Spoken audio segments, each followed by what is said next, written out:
Hi hello నమస్తే greetings of the day.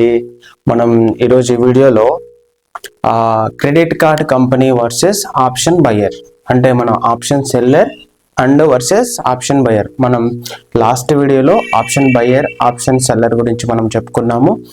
ఎవరు అల్టిమేట్గా విన్ అవుతారు, కన్సిస్టెన్సీగా ఎవరు ఎర్న్ చేస్తారు, అండ్ ఎవరికి టైం డీకే అంటే మనకు డే టు డే ఎక్స్పైరీ దగ్గరికి ఎక్స్పైర్ అయ్యే కొద్దీ ఎవరు ప్రాఫిట్ లాస్ అండ్ మేక్ చేస్తారు అండ్ ఎవరు లూజ్ అవుతారని మనం లాస్ట్ వీడియోలో చెప్పుకున్నాము. ఓకే, మనం వీడియోలోకి వెళ్ళే ముందు ప్రతి వీడియోలో ఈ 4 టాపిక్స్ అనేది మనం డిస్కస్ చేస్తున్నాము. Last video summary, up skills or story practice practice చేయమని రిమైండ్ చేయడం, అండ్ అదేవిధంగా థర్డ్ పాయింట్ వీడియోలో ఉన్న మెయిన్ టాపిక్స్ ఏంటి, అండ్ లాస్ట్లో ఆ వీడియోలో ఉన్న మెయిన్ టాపిక్స్ గురించి రివిజన్ సమ్మరీ అనమాట. Okay, coming to first topic, last video summary ఏం చెప్పుకున్నామంటే మనం option buyer versus option seller, okay, వాళ్ళ గురించి మనం డిఫరెన్షియేషన్ మనం చెప్పుకున్నాము. నా పాయింట్ ఆఫ్ వ్యూలో నేను ఎక్స్పీరియన్స్ చేసిన ఇంత జర్నీలో ఈ స్టాక్ మార్కెట్లో ఆప్షన్ సెల్లర్ అవ్వండి. ఓకే, నా సజెషన్ వచ్చేసి ఆప్షన్ సెల్లర్ అవ్వండి, ఆప్షన్ బయ్యర్ అవ్వద్దు. ఓకే, అది మార్కెట్లో మనం తక్కువ అమౌంట్ తీసుకొని వస్తాం, అది జాక్పాట్ లాగా మనకు తగిలితేనే మనకు వస్తుంది. అండ్ ఆ రోజు కంటిన్యూస్గా మన ఫేవర్, కంటిన్యూస్గా బుల్లిష్, ఆ రోజు బయ్యర్స్ యొక్క స్ట్రెంత్ ఎక్కువగా ఉంటే మనకు ఆ రోజు ప్రాఫిట్ అనేది ఉంటుంది. ఇంకొకటి ఒక చిన్న టిప్ ఏంటంటే, ఈరోజు మనం second topic and first topic మనం చెప్పుకునేది market around 60 to 70%. Okay, 60 to 70% అంటే మీరు ఒక డేని తీసుకోండి, లేదా ఒక 1 మంత్లీ తీసుకోండి, ఇయర్లీ తీసుకోండి, మనకు స్టార్టింగ్ నుంచి ఇప్పటి వరకు 60 to 70% సైడ్ వేస్లోనే ఉంటుంది. మార్కెట్ కన్సాలిడేట్ అవుతూనే ఉంటుంది, అంతేకాని కంటిన్యూస్గా పెరగదు, కంటిన్యూస్గా సెల్ ఆఫ్ అవ్వదు, కంటిన్యూస్గా పెరగదు, కంటిన్యూస్గా బై చేయరు అనమాట. అంటే రిమైనింగ్ 30% ఏదైతే ఉందో మార్కెట్ వొలటైల్గా ఉన్నప్పుడు, గవర్నమెంట్స్ ఫామ్ అయినప్పుడు, RBI decision making MPC committee ఉంది కదా, మానిటరీ పాలసీ కమిటీ, అదేవిధంగా యుఎస్లో మార్కెట్ ఏమైనా ఇంపాక్ట్ ఉన్నప్పుడు, ఎఫ్ఐఎస్ డిఐఎస్ అంటే ఇన్స్టిట్యూషన్ల మధ్య కాంపిటీషన్ ఎక్కువైనప్పుడు, ఓకే, ఎక్కువ మంది కొన్నప్పుడు, అలానే Chinese market, Japan, Europe, and ఏదైనా వరల్డ్లో వార్ వచ్చిందా, లేదంటే ఏదైనా కరోనా లాంటిది ఏదైనా పాండమిక్ వచ్చిందా, ఇలాంటివి ఉన్నప్పుడు మాత్రమే మనకి ఎక్కువగా వొలటాలిటీగా మూవ్ అవుతుంది అనమాట. అంటే మార్కెట్ బేరిష్ అవ్వడం, బుల్లిష్ అవ్వడం జరుగుతుంటుంది. సపోజ్ హిండెన్బర్గ్ రిపోర్టు, మనకు అదాని రిపోర్ట్ వచ్చినప్పుడు, అంతకుముందు 2008లో మనకు ఎకనామిక్ క్రైసిస్ వచ్చింది. తర్వాత 2016-17లో మనకు నీతి ఆయోగ్ తెచ్చారు, జిఎస్టీ తెచ్చారు, అలానే డిమానిటైజేషన్ జరిగింది. అదేవిధంగా కోవిడ్ వచ్చింది, 1992లో ఎల్పిజి రిఫార్మ్స్ వచ్చాయి. ఇంకా బ్యాక్ ఎండ్కి వెళ్తే మనకు 1947లో ఇండిపెండెన్స్ వచ్చినప్పుడు కూడా మనకు ఒక స్ట్రక్చరల్ చేంజెస్ అనేది మన మ్యాక్రో అండ్ మైక్రో ఎకానమీలో వచ్చాయి అనమాట. 1929లో కూడా రెసిషన్ వచ్చింది. ఓకే, ఇలా ఏదైనా అన్ఈవెంట్ టైంలో మనం కొంచెం కేర్ఫుల్గా జాగ్రత్తగా ఉన్నప్పుడు, మనకు బుల్లిష్ అండ్ బేరిష్ ఎక్కువగా ఉన్నప్పుడు మాత్రమే, మనం ట్రెండ్ ఒకవైపు ఉన్నప్పుడు మాత్రమే మనం లాస్ అయ్యే ఛాన్సెస్ అనేది ఓకే ఎక్కువగా ఉంటుంది. అండ్ ఆప్షన్ సెల్లర్కి మిగిలిన టైంలో ఆప్షన్ బైర్కి అరౌండ్ 30% సక్సెస్ రేషియో, అంటే 30% మనకు టైంలోనే మనకు సైడ్ వేస్లోనే ఉంటుంది. కాబట్టి నా సజెషన్ ఏంటంటే ఆప్షన్ సెల్లర్ అవ్వండి, దాంట్లో ఉన్న మెలకువలు నేర్చుకోండి, దాంట్లో ఉన్న స్కిల్స్ అప్గ్రేడ్ అవ్వడానికి అండ్ ప్రాక్టీస్ చేయడానికి, ఇంకో కొత్త ఏమైనా స్కిల్స్ ఉన్నాయా ఆప్షన్ సెల్లర్ గురించి తెలుసుకోవడానికి ట్రై చేయండి. ఎందుకంటే మనకి క్యాపిటల్ ఎక్కువ ఉన్నా కూడా కన్సిస్టెన్సీగా ఒక డీసెంట్ ప్రాఫిట్స్ అనేది వస్తాయన్నమాట. అత్యాస ఇవన్నీ ఏముండవు. ఓకే, ఇది మనం చెప్పుకునేది లాస్ట్ వీడియో సమ్మరీకి. అండ్ ఈరోజు చెప్పే up skill or story or practice. Okay, మీరు ఇప్పటివరకు నేర్చుకున్నవి నేను చెప్పాను ఇంతకుముందు. సపోర్ట్ అండ్ రెసిస్టెన్స్ని ఎలా డ్రా చేయాలి, సపోర్ట్ అంటే కింద ఉంటుంది. సపోర్ట్ అంటే మీనింగ్ ఏంటంటే అక్కడ బయ్యర్స్ స్ట్రెంత్ అనేది పెరిగారని అర్థం. రెసిస్టెన్స్ అంటే అక్కడ సెల్లర్స్ స్ట్రెంత్ పెరిగారు, సెల్లర్స్ హెల్దీగా సెల్ చేస్తున్నారు. ఓకే, బయ్యర్స్ తక్కువగా ఉన్నారు, బయ్యర్స్ వీక్గా ఉన్నారు, సెల్లర్స్ స్ట్రాంగ్గా ఉండడం వల్ల మనకి రెసిస్టెన్స్ అనేది ఫామ్ అవుతుంది. అంటే ఒక క్యాండిల్లో either green candle or red క్యాండిల్లో ఉన్నప్పుడు కంటిన్యూస్గా దాంట్లో ఓన్లీ బయ్యర్స్ మాత్రమే ఉండరు. ఓకే, వాటిలో స్ట్రెంత్ ఎవరైతే ఎక్కువగా ఉంటారో అప్పుడు మనకు అలాంటి క్యాండిల్ ఫామ్ అవుతుంది. ఎక్కువగా సెల్ చేస్తున్నారు, అప్పుడు రెడ్ క్యాండిల్ ఫామ్ అవుతుంది. ఎక్కువగా బై చేస్తున్నారు, ఆ క్యాండిల్ ఏమవుతుంది మనకు హెల్దీ బై చేస్తున్నప్పుడు మనకు గ్రీన్ క్యాండిల్ ఫామ్ అవుతుంది. ఇలా మనకు హెల్దీ క్యాండిల్, అన్హెల్దీ క్యాండిల్ మీకు చెప్పాను అనమాట. విక్ తక్కువగా ఉండి బాడీ నీట్గా ఉండే వాటిని నేను ఒకసారి చూపిస్తాను మీకు క్రోమ్లో.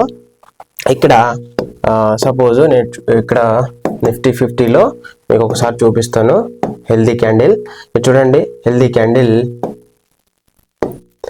క్యాండిల్స్ ఇవి రెండు నేను చెప్తున్నాను. అలానే ఇది కూడా మనకి హెల్దీ క్యాండిల్, అలానే ఇక్కడ కూడా హెల్దీ క్యాండిల్స్ టూ వచ్చాయి. ఇక్కడ కూడా హెల్దీ క్యాండిల్ అని చెప్పలేము ఇది.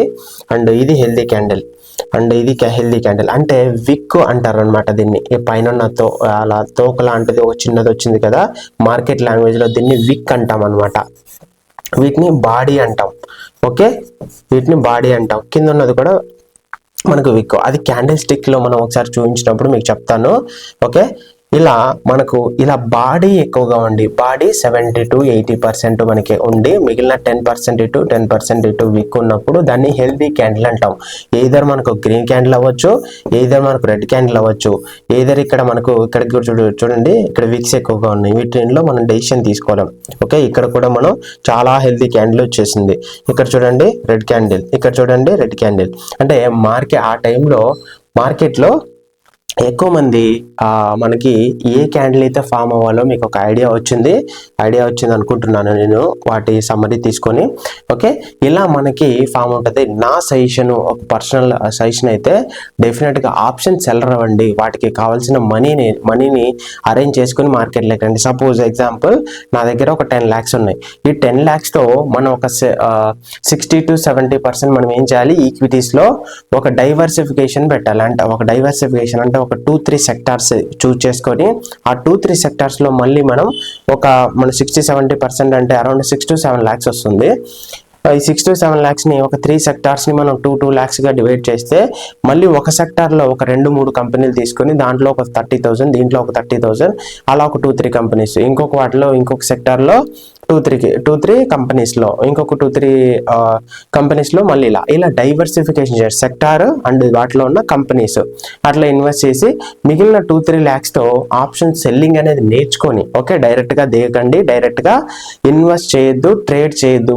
మళ్ళీ చెప్తున్నాను, యూ విల్ బ్యాంక్రప్ట్, అల్టిమేట్ గా లాస్ మేకర్ అవుతావు. ఓకే, స్టాక్ మార్కెట్ అంటే నెగిటివ్ థాట్స్ వస్తుంది, గ్యాంబ్లింగ్ అనుకుంటాము, దాంట్లో మనకి ఎటువంటి ప్రాఫిట్స్ రావు, ఎమోషన్స్ ఇంకా రకరకాల నేమ్స్ తో మనం అన్ప్రిడిక్టబుల్ గా మనం ఏదంటే వాగుతూ ఉంటాం, మాట్లాడుతాం అనమాట. ఫస్ట్ కన్సిస్టెన్సీగా ఈక్విటీ మార్కెట్ ని మీరు ప్రాఫిట్ లోకి తీసుకురండి. ఓకే, ఈక్విటీస్ లో మనం పెట్టిన 6 to 7 lakhs ప్రాఫిట్ ఎర్న్ చేసిన తర్వాత అప్పుడు మీకు మనకంటూ ఒక కాన్ఫిడెన్స్ బిల్డ్ అవుతుంది. ఓకే, దాంట్లో ప్రాఫిట్స్ ఆల్రెడీ ఉన్నాయి కదా, మనం ఇప్పుడు ఈ మనీని ఆప్షన్ సెల్లింగ్ అనేది నేర్చుకున్న తర్వాత మీరు ట్రై చేయండి. డోంట్ డూ మనకు లర్న్ చేయకుండా డైరెక్ట్ గా చేయకండి. ఆప్షన్ సెల్లర్ అంటే మనకు ITM, ATM, OTM, option Greeks, open interest, అలానే healthy candle, unhealthy candle, straddle, strangle, ఆప్షన్లో మనం చెక్ చేసుకోవాలి, ఎలాంటి న్యూస్ని ఫాలో అవ్వాలి. అండ్ ఇంకొకటి మీకు చెప్పేది, ఈరోజు అప్ స్కిల్లో న్యూస్ ఆర్ న్యూసెన్స్ అనమాట. మనం చూస్తే తెలుగు న్యూస్ పేపర్లు అన్ని న్యూసెన్స్ లోనే ఉంటాయి. ఆల్మోస్ట్ ఒక 70 to 80% పాలిటిక్స్ తో, ఇంకా మిగిలిన వాటిలో వేరే చెత్త అంతా మనకు వేసింటారు. ఒక ఫస్ట్ పేజ్లో ఏమో కాఫీ తాగడం వల్ల హెల్త్ ఇష్యూ అంటారు, ఇంకొక కాఫీ తాగడం అనేది హెల్త్కి మంచిదని ఒక పేపర్లో వేస్తారు, ఇంకొక ఫస్ట్ పేజ్లోనో లేదంటే లాస్ట్ పేజ్లోనో ఏదైనా ఒక కంపెనీ అడ్వర్టైజ్మెంట్ అనేది అక్కడ ఉంటుంది అనమాట. అంటే మన మైండ్ని అక్కడ నుంచి మనకు కొనుక్కునేలాగా చేస్తున్నారు. బిలీవ్ మనం ఉండగా ఒక పేపర్ని మనం బిలీవ్ చేసినప్పుడు ఆ న్యూస్ అనేది ఏమవుతుంది, మనకు తెలియకుండా మన సైకాలజీ అనేది చేంజ్ చేస్తున్నారు. అల్టిమేట్గా హూ విల్ డిసైడర్, మనకు డిసైడ్ చేసేది ఎవరైతే న్యూస్ రాస్తున్నారో వాళ్ళు డిసైడ్ చేస్తున్నారు. కాబట్టి వాటిలో మనకి న్యూట్రల్ ఆన్సర్స్ ఉంటాయి. న్యూట్రల్ ఆన్సర్స్ అంటే ఒక సైన్స్ బేస్డ్ కానీ లేదంటే ప్రాక్టికల్ కానీ అలా. ఇంకా రిమైనింగ్ మనకి ఇంగ్లీష్ న్యూస్ పేపర్లు కూడా ఉంటాయి, లైవ్ మెంట్ కానీ, ఎకనామిక్ టైమ్స్, హిందూ, ఇలాంటివి కూడా ఉంటాయి. బట్ అడ్వర్టైజ్మెంట్స్ కొంచెం మీరు ఇంత మరి కల్ప్రిట్గా ఒక బయాస్డ్గా అయితే ఉండవు. ఒక సైడే మేము మాట్లాడుతున్నాం, ఏదర్ ఒక గవర్నమెంట్ సైడ్ ఇంకొక గవర్నమెంట్ సైడ్ మాట్లాడుతున్నాం అని కాకుండా ఒక న్యూట్రల్ వేలో ఉంటాయి అనమాట. అంటే మనం ఫాలో అయ్యే న్యూస్ కానీ, మనం ఫాలో అయ్యే అడ్వర్టైజ్మెంట్స్ కానీ, మన ఫోన్లో ఇన్స్టాల్ చేసుకునే యాప్స్ కానీ, మనకు వచ్చే నోటిఫికేషన్స్ కానీ, మనకు రోజు మార్నింగ్ లేచినప్పటి నుంచి ఈవినింగ్ వరకు మన మైండ్ని డిసైడ్ చేసేది ఎవరో అక్కడ కీ పాయింట్ ఒక బిజినెస్ పర్సన్, ఒక బిజినెస్ ఏం చేసేవాళ్ళు మన బ్రెయిన్లకి ఇన్పింగ్ చేస్తున్నారు. కాబట్టి ఫస్ట్ ఈ న్యూస్ అంతా పక్కకు తోసేసి ఎక్కడైనా బుక్స్ ఉంటాయి మనకు ఫైనాన్షియల్ మార్కెట్కి సంబంధించి, ఏవి వరల్డ్లో ఒక బెస్ట్ సెల్లర్స్, మామూలుగా లోకల్వి కాదు, ఆ బెస్ట్ సెల్లర్స్వి, లేదంటే వారన్ బఫెట్ యొక్క ప్రిన్సిపల్స్ కానీ, వికీపీడియా కానీ, లేదంటే ఇంకా ఏదైనా న్యూట్రల్ ఆన్సర్స్ ఉన్నవి, లేదంటే చాట్ జీపీటీలో కూడా న్యూట్రల్ ఆన్సర్స్ వస్తాయి. ఇలా అవి ఫాలో అవ్వండి. ఓకే, చదివేటప్పుడైనా న్యూస్ పేపర్ అయినా, ఈరోజు మనం ఏదైనా తెలుగులో న్యూస్ పేపర్ చెప్పను, దాని తర్వాత లేకపోతే మళ్ళీ నా మీద పరువు నష్టం దావేస్తారు. కాబట్టి ఇవి న్యూట్రల్ ఆన్సర్స్ ఏవైతే ఉన్నాయో, లేదా మీరు చదివే న్యూస్ పేపర్స్ అయితే వాటిలో అవాయిడ్ చేయండి, కొంచెం తెలివిగా ఆలోచించండి. ఓకే, ఇది మనకు ఈరోజు చెప్పే second point, up skill or story or ప్రాక్టీస్లో. ఓకే, మనం లాస్ట్ వీడియోలో అయితే option buyer versus option seller గురించి చెప్పుకున్నాము. ఓకే, మనం వీడియోలో థర్డ్ టాపిక్ ఏంటంటే, వీడియోలో ఉన్న మెయిన్ టాపిక్స్ ఈరోజు ఒక ఇన్సూరెన్స్ కంపెనీ లేదా ఒక credit card company versus buyer, option buyer. Okay, ట్రేడింగ్లో credit card versus credit card company కానీ, లేదంటే ఒక బ్యాంక్ కానీ, ఇన్సూరెన్స్ కంపెనీ కానీ, మన ఆప్షన్ బయ్యర్కి ఎగ్జాంపుల్ చెప్పుకొని వాటికి రివిజన్ చేసుకొని ఏం చేస్తాం అనమాట. ఓకే, రివిజన్ సమ్మరీ మనం క్లిక్ చేసుకొని. ఓకే, నేను ప్రతిదీ ఇక్కడ నాకు టైం తక్కువగా ఉంది కాబట్టి నేను ఒకవైపు సాఫ్ట్వేర్, ఓకే, అసెంచర్లో నేను గూగుల్ క్లౌడ్ డేటా అనలిస్ట్, మాదేంటంటే డేటా సైడ్ కంప్లీట్గా ఉంటుంది, డేటా ప్లస్ ఆర్టిఫిషియల్ ఇంటెలిజెన్స్, ఇది చేస్తూ అండ్ రియల్ ఎస్టేట్ హైదరాబాద్లో చేస్తూ నేను ఇది పార్ట్ టైంలో, అంటే ఒక ఈవినింగ్ టైంలో ఫ్రీ ఉన్నప్పుడు ఒక హాఫ్ అన్ అవర్ లేదా 1 అవర్ టైం కేటాయించి నేను ఇలా పెడుతున్నాను.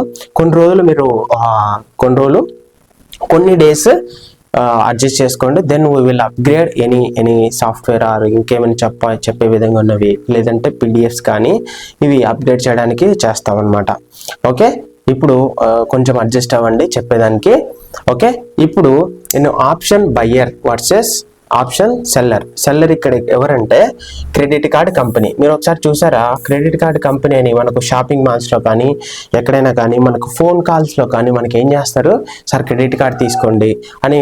ఒక్కసారి మన క్రెడిట్ కార్డ్ డేటా మన ఫోన్లో చెక్ చేసిన వెంటనే మన డేటా ఎవరికి వెళ్తుంది అనుకుంటున్నారు, వెనకాల బ్యాక్గ్రౌండ్లో డేటా కొనుక్కుంటున్నారు. Different type of companies, different type of advertisements, ఎవరైతే మన డేటా అక్కడ నీట్గా టర్మ్స్ అండ్ కండిషన్స్ అని ఒక టిక్ మార్క్ మనం కొట్టి చేసి సబ్మిట్ చేస్తున్నాం, అంటే మన డేటా ఎవరికైనా షేర్ చేయొచ్చు అని మనమే అవతల వాళ్ళకు పర్మిషన్ ఇస్తున్నాం. అందుకని మనకు డిఫరెంట్ బ్యాంక్ నుంచి వెంటనే కాల్స్ వస్తూనే ఉంటాయి, క్రెడిట్ కార్డ్ తీసుకోండి, లేదంటే సబ్స్క్రిప్షన్ తీసుకోండి, ట్రేడింగ్ టిప్ తీసుకోండి, లేదా టెలిగ్రామ్లో ఇలా మనకు అనేవి ఉంటాయి. ఇంకా ఎగ్జాంపుల్, క్రెడిట్ కార్డు బదులు ఇన్సూరెన్స్ కంపెనీ అయినా పెట్టుకోండి అక్కడ, లేదంటే బ్యాంక్ పెట్టండి. నేను క్రెడిట్ కార్డ్ కంపెనీ అని పెడతాను, లేదంటే ఇన్సూరెన్స్ కంపెనీ అని పెడతాను. ఇప్పుడు చూడండి, ఇన్సూరెన్స్ మనకి ఇండియాలో లాట్ ఆఫ్ కంపెనీస్ ఉన్నాయి, వాళ్ళకు మనీ అనేది ఎంత వస్తుంది. ఇప్పుడు సపోజ్ నేను ఒక టర్మ్ ప్లాన్ తీసుకున్నాను, లేదంటే నాకు డెత్ ఎక్స్పైరీ అయ్యేలోపు నాది ఏజ్ తక్కువ ఉంది, నేను ఇలా ఫ్యామిలీ ఓరియంటేషన్ తీసుకోవాలనుకుంటున్నాను, ఇదన్నీ మనం క్యాలిక్యులేట్ చేసి ఒక 1 lakh మనం కట్టామనుకోండి, ఇయర్లీ మనకు 10,000 కడుతున్నాం. ఎల్ఐసి కానీ, టాటా కానీ, ఏదైనా కానీ, బ్యాంక్ కానీ కడుతున్నప్పుడు ఒకవేళ ఎక్స్పైర్ అవుతే, లేదంటే నేను కంప్లీట్గా బెడ్కి అంకితం అయితే, అంటే నా కాళ్ళు కానీ, లేదంటే చేతులు కానీ, ఇలా ఏమైనా కానీ ఇష్యూస్ అయితే, ఏదైనా యాక్సిడెంట్ కవరేజ్ కానీ ఇలా, అప్పుడు ఒక క్రెడిట్ కార్డ్ ఇన్సూరెన్స్ కంపెనీ నాకు 1 CR కానీ, 10 CR కానీ, లేదంటే ఒక 25 lakhs కానీ ఎందుకు ఇస్తుంది? మనం కట్టిందేమో 10,000. ఓకే, మనం ఎక్స్పైరీ అయ్యేది ఎప్పుడో అవుతాం అనుకోండి, ప్రతి ఒక్కరు ఏదో ఒక రోజు ఈ ల్యాండ్ నుంచి విడిచిపెట్టి వెళ్ళిపోవాల్సిందే. ఇలా మనకు ఇన్సూరెన్స్ కంపెనీ అంతంత అమౌంట్ ఎలా పే చేస్తుంది, మీరు ఎప్పుడైనా ఆలోచించారా? ఓకే, మనం కట్టేది చిన్న అమౌంట్, ఇలా ఎంతమంది కడుతున్నారు? ఆల్ ఓవర్ ఇండియాలో కానీ, అరౌండ్ వరల్డ్లో కానీ ఎంతమంది మనకు ఇన్సూరెన్స్ కంపెనీకి పే చేస్తున్నారు, ఎన్ని క్లెయిమ్ అవుతున్నాయి, ఎన్ని క్లెయిమ్ అనేవి వాళ్ళకి బ్యాంక్ అకౌంట్ ద్వారా వాళ్ళకి మనీ అనేది వెళ్తుంది. ఓకే, ఇవన్నీ క్యాలిక్యులేట్ చేస్తే అల్టిమేట్గా కొన్న వాళ్ళు అంటే ఇన్సూరెన్స్ ని బై చేసిన బయ్యర్కి బెనిఫిటా లేదా కంపెనీకి బెనిఫిటా? కంపెనీ ఏమో కోట్లు ఎవ్రీ క్వార్టర్లీ కానీ లేదంటే ఇయర్లీ కానీ ప్రాఫిట్ని రిలీజ్ చేస్తూనే ఉంటుంది. ఈ బయ్యర్స్ ఏంటంటే అంటే కొన్న వాళ్ళు ఇన్సూరెన్స్ తీసుకున్న వాళ్ళు ప్రొడక్షన్ బేస్డ్గా వాళ్ళకి ఏమవుతుంది మీరు ఆలోచించండి, చాలా తక్కువ మంది అలా ఇష్యూస్ అనేవి రైజ్ అవుతాయి. అండ్ అల్టిమేట్గా ఇన్సూరెన్స్ కంపెనీ అనేది మనకు లాంగ్ టర్మ్లో బెనిఫిట్ అవుతుంది. ప్రాఫిట్ అనేది కన్సిస్టెన్సీగా ప్రిడిక్టబుల్ ఇన్కమ్గా వస్తుంది అనమాట. ఇది లాంగ్ టర్మ్ చూసుకుంటే who are the winner? Insurance company. అలానే ఇక్కడ క్రెడిట్ కార్డ్ కంపెనీ ఏం చేస్తుందంటే అండ్ ఆప్షన్ బయ్యర్ నేను చెప్పాను, ఇక్కడ option buyer equal to insurance తీసుకున్న వాళ్ళు, ఇన్సూరెన్స్ బై చేసిన వాళ్ళు. ఇన్సూరెన్స్ కంపెనీ అంటే ఇక్కడ క్రెడిట్ కార్డ్ కంపెనీ. ఓకే, ఇంకా క్రెడిట్ కార్డ్ గురించి ఆల్మోస్ట్ తెలిసే ఉంటుంది కాబట్టి ఇక్కడ నేను క్రెడిట్ కార్డ్ అనేది పెట్టాను. ఇప్పుడు చూడండి, ఒక బ్యాంకు మనకు ఒక ఏజెంట్ ద్వారా కానీ బై చేయించిన తర్వాత వాళ్ళకు వాళ్ళకు కూడా సమ్ పర్సెంటేజ్ ఆఫ్ ప్రాఫిట్ అనేది ఇవ్వాలి. అండ్ అదేవిధంగా బ్యాంకు ఎంతమంది స్టాఫ్ని మెయింటైన్ చేయాలి అండ్ ఇంట్రెస్ట్ రేట్స్ అని ఇంకా ఇలాంటివన్నీ ఉన్నాయి. ఇంకా 45 days మనకు అప్పిస్తున్నారు. 45 days లోపల మనం తీసుకున్నది తిరిగి రీపే చేస్తే ఎటువంటి ఛార్జెస్ లేవు, ప్రీ క్లోజర్ ఛార్జెస్ లేవు, ఎక్స్ట్రా ఛార్జెస్ లేవని ఒక 200 రూపీస్ సంథింగ్ అలా చేసి మన కార్డు ఇష్యూ చేస్తున్నారు. అంటే వాడికి వాళ్ళు పిచ్చోళ్ళనుకుంటున్నారా లేదంటే తీసుకున్న వాళ్ళు పిచ్చోళ్ళనుకుంటున్నారా? మీరు ఆలోచించండి. అల్టిమేట్గా విన్ అయ్యేది ఇక్కడ క్రెడిట్ కార్డ్ కంపెనీ వాళ్ళు. ఒక 45 days తర్వాత ఒక 1 day లేట్ అయినా కూడా మనకి హ్యూజ్ ఇంట్రెస్ట్ రేట్ అనేది ఉంటుంది. మనకు సుప్రీంకోర్టు గైడ్ లైన్స్ ప్రకారం కూడా రీసెంట్ గా మనకు అప్ టు 49% వరకు 49% వరకు వీళ్ళు ఏం చేయొచ్చు, ఇంట్రెస్ట్ అనేది వేయచ్చు. ఓకే, ఇప్పుడు చూడండి, వీళ్ళకు క్రెడిట్ కార్డ్ కంపెనీ వాళ్ళకు లిమిటెడ్గా ఉంటుంది కానీ కన్సిస్టెన్సీగా ఇన్కమ్ వస్తుంది.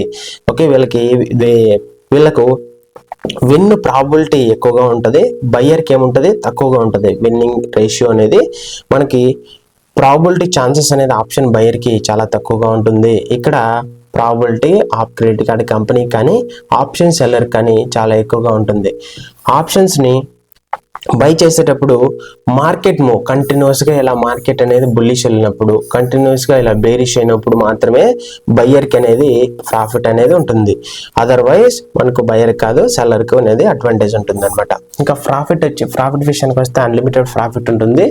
అండ్ క్రెడిట్ కార్డ్ కంపెనీకి కన్సిస్టెన్సీగా ఒక డీసెంట్ ప్రాఫిట్స్ అనేది ఉంటాయి. ఓకే, ఇక్కడ ఆప్షన్ బయ్యర్కి ఎప్పుడు ఆల్వేస్ గ్రీడ్, వీళ్ళకు క్లారిటీ ఉండదు. ఓకే, ఎంత ప్రాఫిట్ బుక్ చేసుకోవాలని అండ్ ఇంకా రకరకాల ఎమోషనల్ డిసిప్లిన్ అనేది ఉండదు అనమాట. ఎమోషనల్ డిసిప్లిన్ ఉండదు. ఓకే, ఇలా మనకి ఇక్కడ చూస్తే మిలియన్స్ ఆఫ్ కస్టమర్స్ అనేది వీళ్ళకు క్లయింట్స్. ఇక్కడ వేస్తే మనకి ఇక్కడ చూస్తే 90%, ఓకే, 90% రిస్క్ అనేది వీళ్ళకి లూజ్ అవ్వడానికి ఛాన్సెస్ ఉంటుంది. ఇంతమంది నుంచి వాళ్ళకి ఇన్కమ్ వస్తుంది. అలానే ఆప్షన్ సెల్లర్కి ఎవరైతే బయ్యర్స్ కొంటున్నారో టైం డీకే వల్ల వాళ్ళకు మనీ అనేది యాడ్ అవుతూ ఉంటుంది. ఓకే, ఇలా మనకు credit card company versus option buyer. And time factor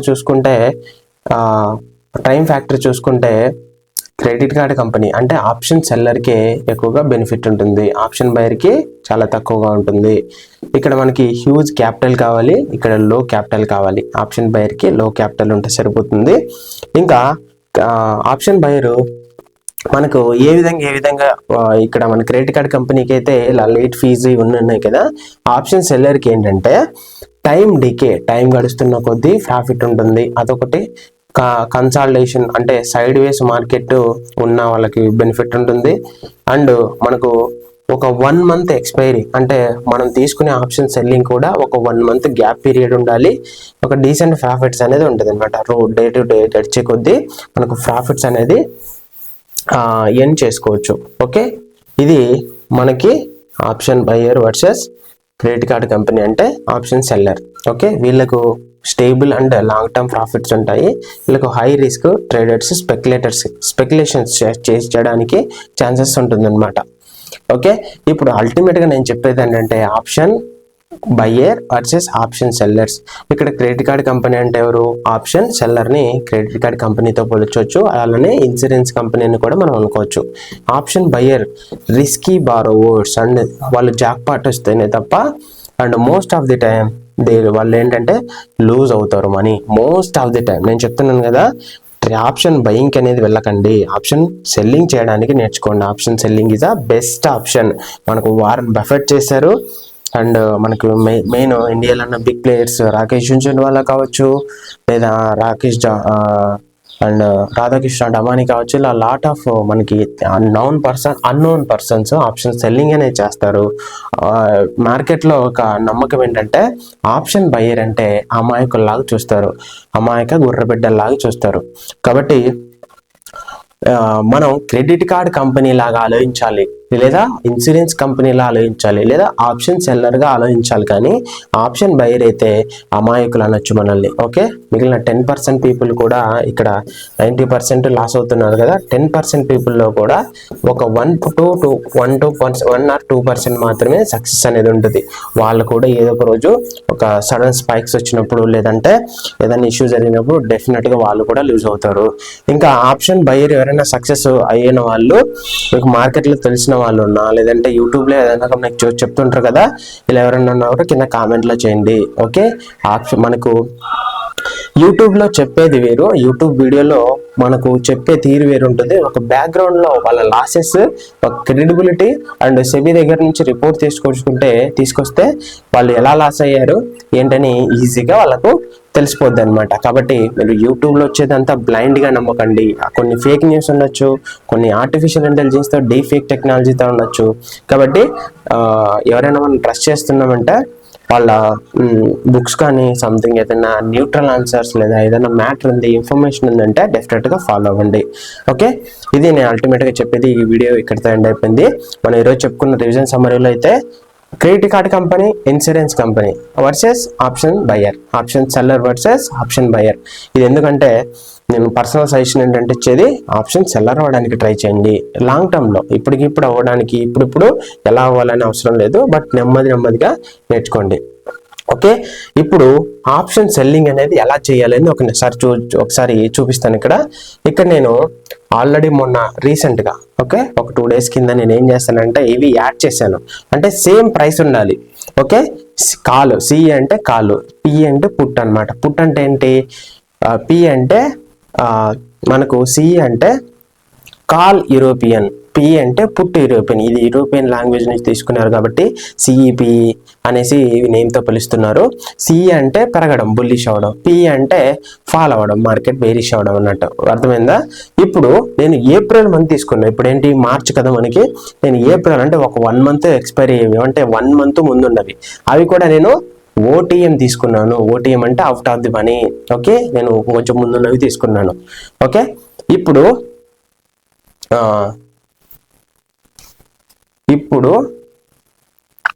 22,397. Okay, ఇప్పుడు నేను ఓటీఎంస్ తీసుకున్నాను. అది కూడా సేమ్ ప్రైస్. ఇక్కడ 335 ఉంది కదా, నేను 335 కాల్ తీసుకున్నప్పుడు పుట్టు కూడా నాకు 335 రూపీస్, 340 సంథింగ్ అలా ఉండాలి. ఇప్పుడు 164 కలిపితే మనకు అరౌండ్ ఒక 330 రూపీస్ అలా సంథింగ్ వస్తుంది. ఇప్పుడు నాకు మార్జిన్ ఎంత కావాలి, నాకు 50,000 రూపీస్ ఉంటే నేను ఆప్షన్ సెల్లింగ్ అనేది చేయొచ్చు. ఇలా యాడ్ చేసుకోవాలి, ఇండివిజువల్గా కొనకండి. ఇప్పుడు చూడండి, ఇండివిజువల్గా నేను కొంటే 22,700 సిఈ అనేది నేను పుట్టు కొంటే ఎంత వస్తుంది చూద్దాం. 22,700 సిఈ, 22,700 ఇది. ఇప్పుడు ఇది మనం మార్చాలి. ఏప్రిల్ 22,700 ఇది. ఇప్పుడు నేను సెల్లింగ్ మీద క్లిక్ చేస్తే నాకు ఎంత కావాలి, 1,79,000 కావాలి. నేను ఇక్కడ బాస్కెట్లోకి 2 ప్యారలల్గా నాకు యాడ్ చేసినప్పుడు ఇది కూడా హెడ్జింగ్ కాన్సెప్ట్లో వస్తుంది అనమాట. మన దగ్గర కొంచెం తక్కువ అమౌంట్ ఉన్నా కూడా మనం ఇలా బాస్కెట్లోకి యాడ్ చేస్తే ఒకటేసారి ఎగ్జిక్యూట్ చేయడం వల్ల మనకు తక్కువ మార్జిన్తోనే మనం అనేది చేయొచ్చు. ఓకే, ఇది మనకి ఈరోజు ఆప్షన్ సెల్లింగ్ అనేది, బయింగ్ సెల్లింగ్ అనేది చూపించాను. ఇక్కడ బై మీద క్లిక్ చేస్తే బై మీద మనం కొనుక్కోవచ్చు అనమాట. అంటే ఒక లాట్ నిఫ్టీ 50లో 75 ఉంది ప్రజెంట్. ఓకే, ఇక్కడ 1 lot, ఇక్కడ 75 క్వాంటిటీ. ఇక్కడ ఓవర్ నైట్ ఇంట్రాడే నేను అప్కమింగ్ లో చూపిస్తాను. ఇక్కడ ప్రైస్ విషయానికి వచ్చిన ఇక్కడ కింద మనకి ఆప్షన్ బయింగ్ అయితే 25,000. ఓకే, ఆప్షన్ ఇప్పుడు సెల్లింగ్ అంటే రెడ్ కలర్ 1,79,000. ఇలా మనకైతే ఉంటుంది. ఇది నేను జెరోదా చూపిస్తున్నాను. ఓకే, నేను కూడా మీకు ప్రిఫరెన్స్ ఇచ్చేది either Zerodha are Dhan.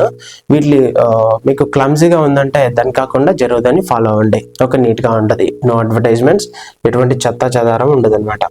Okay, coming to ఈరోజు వీడియో సమ్మరీ. నేను ఆప్షన్ బయింగ్ అండ్ సెల్లింగ్ అనేది చెప్పాను కదా, ఇక్కడతో వీడియో ఎండ్ అయిపోయింది. Okay, thank you for watching this video.